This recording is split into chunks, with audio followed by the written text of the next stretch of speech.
think I am live everywhere. Yay. So, welcome back. I'm on day 5 of my lives every day, trying to provide some service to you guys. I'm Dr. Lori Marbus. For those of you who are new to me or to this page, wherever you might be, Instagram, Facebook, or YouTube, welcome. I'm a family and lifestyle medicine physician. I am board certified in both of those fields. I've been a doctor for couple of decades now, and I am licensed in all 50 states, including DC, and I am seeing patients at drmarbus.com. But today I wanted to speak to something that obviously affects many people. Many times I'll get patients who are really struggling to lose weight.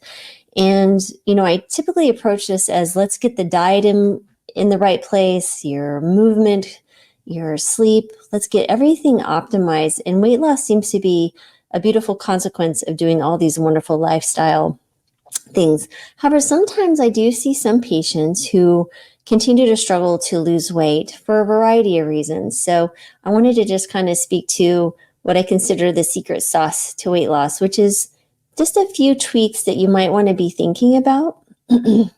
First of all, many people underestimate the number of calories that we actually consume. Now, to have a weight loss, including more fat, and actually gain or maintain muscle mass, it can absolutely be done. And the way you do that is a very small or moderate caloric deficit, 200, 300 calories per day.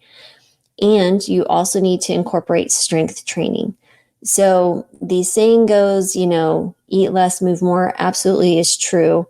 Now, there obviously are some nuances to it depending on the person. But in order to maintain muscle mass or gain muscle mass and lose fat while you're trying to do a body recomp is really important, is that small caloric deficit in building muscle mass. And I've been doing this myself for the last 3 or 4 months. I've been working with the Fit Vegan, Maxime Seguin, who's an amazing coach. You guys should check him out, fitvegancoaching.com.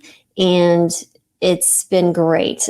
I wasn't even overweight. My BMI has always remained like 21 or below. But as I got older, and especially this last year, I haven't been doing as much of the resistance training and everything that I wanted. And I really wanted to get stronger, but also for running. So I've been working with Maxime for this whole time.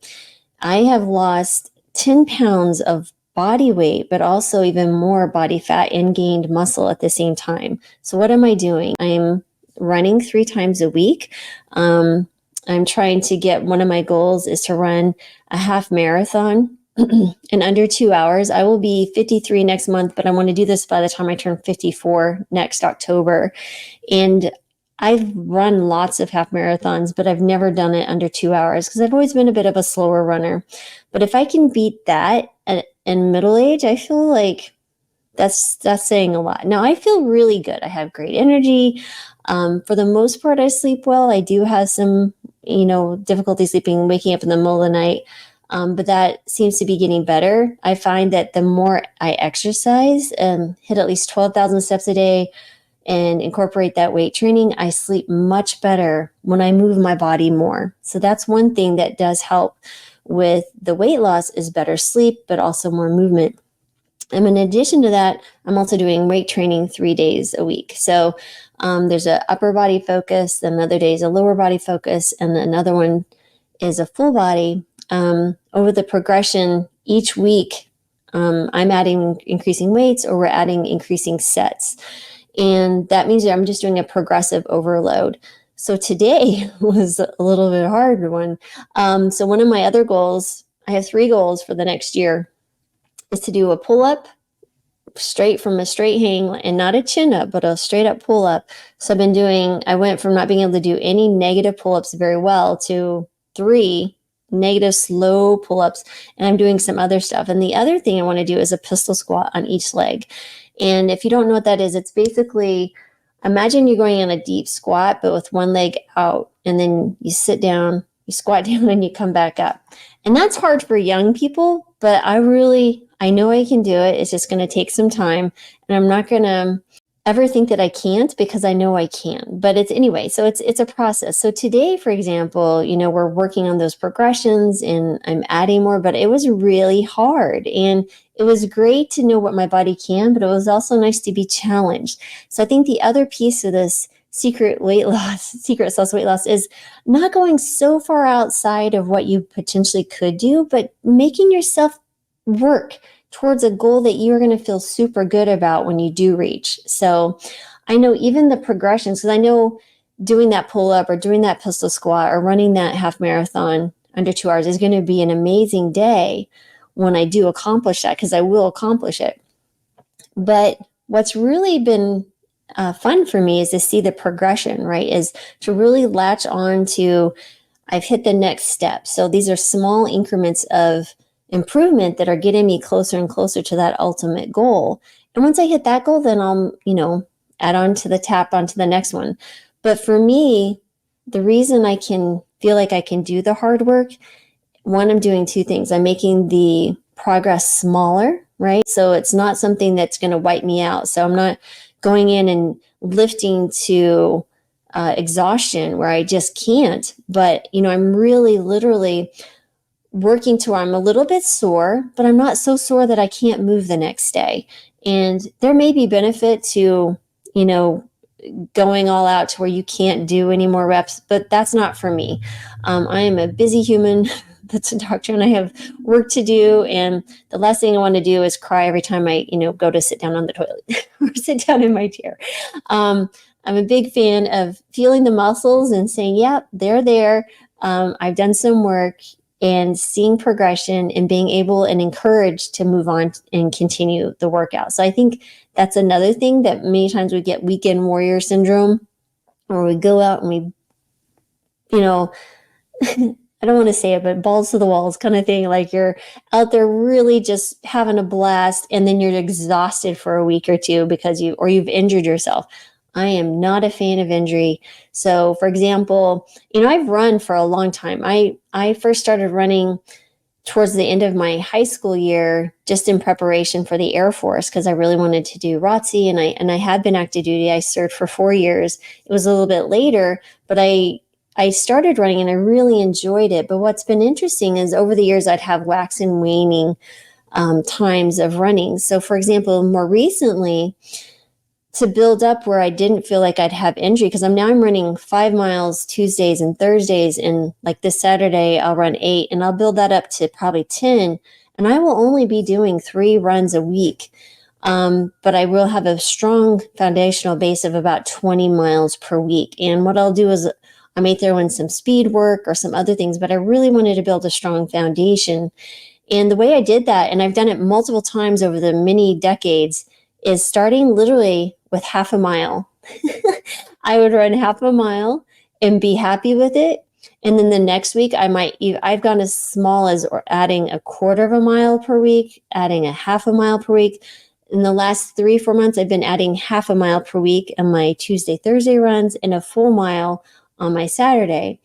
And so there is some wisdom to adding, like that. You may have heard that 10% rule of adding when you're running.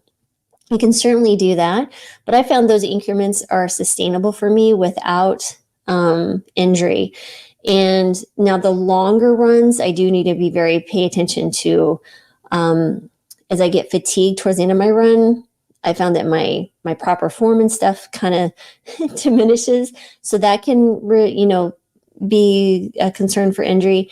And then the other thing is I'm walking probably 3 miles every single day, regardless if I'm running or not. So again, movement is so important. It's lotion to the joints, right? It's motion is lotion, so to speak. And if you can really hone in on the small steps, being consistent, and then that calorie deficit's been small. It's been a little bit more and more recently, just as because I'm entering into my last phase of what I consider fat loss. And then we're going to be doing what we call a refeeding phase, or what's his word that Maxime uses a word. I was just on his podcast. I think it's going live in a few weeks. You guys can watch it, but he's going to add in just a few more calories as I'm continuing. I'm going to be adding more muscle mass, and apparently I'll be able to eat a lot more calories and maintain the body composition that I'm going to end up with. So it's been really fun. I've had to change some of my running shorts. They were getting too big and literally falling off me when I put my phone in it, the tighter shorts. So that's been fun and entertaining. But anyway, so as far as it goes, the secret sauce, what I consider for the weight loss is obviously a whole food plant-based diet, not snacking between meals. I think that's where I see some patients really struggle, because they think a handful of nuts 2 or 3 times a day is not going to have consequence, but it actually does. Really focusing in on making half the plate, at least the non-starchy, and half the plate kind of more your starchy vegetables, your grains, your legumes.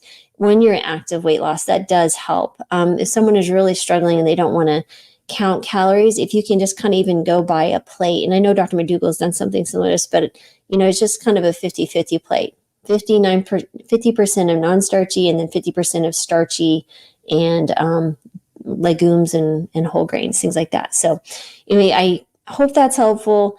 So basically, just to summarize, really focus in on a moderate calorie deficit, 200 to 300 calories per day. Do 3 days of cardio, getting your heart rate up where it's a little bit harder to have a full conversation. 3 days of resistance training with progressive overload, that not so sore that you can't move the next day, but you feel like you did something.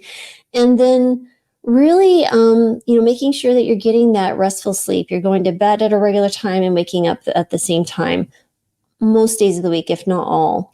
And if you're struggling to stay asleep, try this one trick. If you wake up in the middle of the night and right before you start, your mind starts going off like mine does, I call it monkey chatter, is ask yourself this question. I wonder what my next thought will be. You guys give it a shot now. And what I found is that my brain goes blank. There is no thought. And that allows me to go back to sleep most of the time. Not every time, but definitely the majority. And that's been a real nice little trick. So yeah, if you guys do that, what you're going to have is the actual body composition. You'll maintain muscle mass or gain. You'll lose the fat. But the other piece is you've got to stick with this for 6 to 12 months, because if you don't see the consistency is key. You're not going to see it happen in a week. You're not going to see it happen. You'll see some progression in 4 weeks or 2 months, 3 months. You got to stick with it long term. And what you'll see is that snowball effect as you start seeing progression and get stronger and feel good. Like I'm cutting off time on my run time because now I'm stronger, but I'm also running more. That's all encouraging, right? I'm getting closer, and I know I'm getting closer to that pull up and that pistol squat and that run. But these are achievable goals, but they're only achievable because I've broken them down into smaller units and celebrate each unit that I succeed. And even if I struggle, I readjust and will try again. So you can't be discouraged. And I think that's where community is really helpful. So please feel free to join us on our free Facebook group at Dr. Marbas. And just look for Dr. Lori Marbas. It's a private Facebook group. Anyone can join. And we have the Healing Kitchen with Brittany DeRudy. We meet weekly. We have recipes. We answer medical questions. And we also have special workshops with things like Dr. Khan this month. Next month is Dr. Clapper. We have our Vince Roundtree. We have so many awesome opportunities, and I'll probably be doing even more things just for our Healing Kitchen group. I'll probably be doing some monthly teachings and educations just for them and answer these questions live and such. So check it out. It's only $20 a month. I really encourage you, if you're really struggling or want to find a place of community and some reliable and delicious information, please check it out. It's called the Healing Kitchen. It's on the link on drmarbas.com. And I hope to see you guys tomorrow. I'll be traveling, and maybe I'll share how I travel and what I eat and what I've found to be helpful. So, yes, just one question on Instagram. It says, yes, half the plate should be non-starchy veggies, and the other half can be your starchy veggies, grains, and legumes. And that will help with the weight loss if someone's not wanting to monitor calories in your protein status. So, hope that's helpful, you guys. Have a beautiful, blessed weekend. I will be back tomorrow. I'm running 8 miles. So this may be before or after. We'll see how it goes. And I will share with you some strategies on traveling and what you should be looking for and how I do this, because I've been traveling almost monthly now for the last 6 or 7 months. So lots to share there. So you guys have a great rest of your week.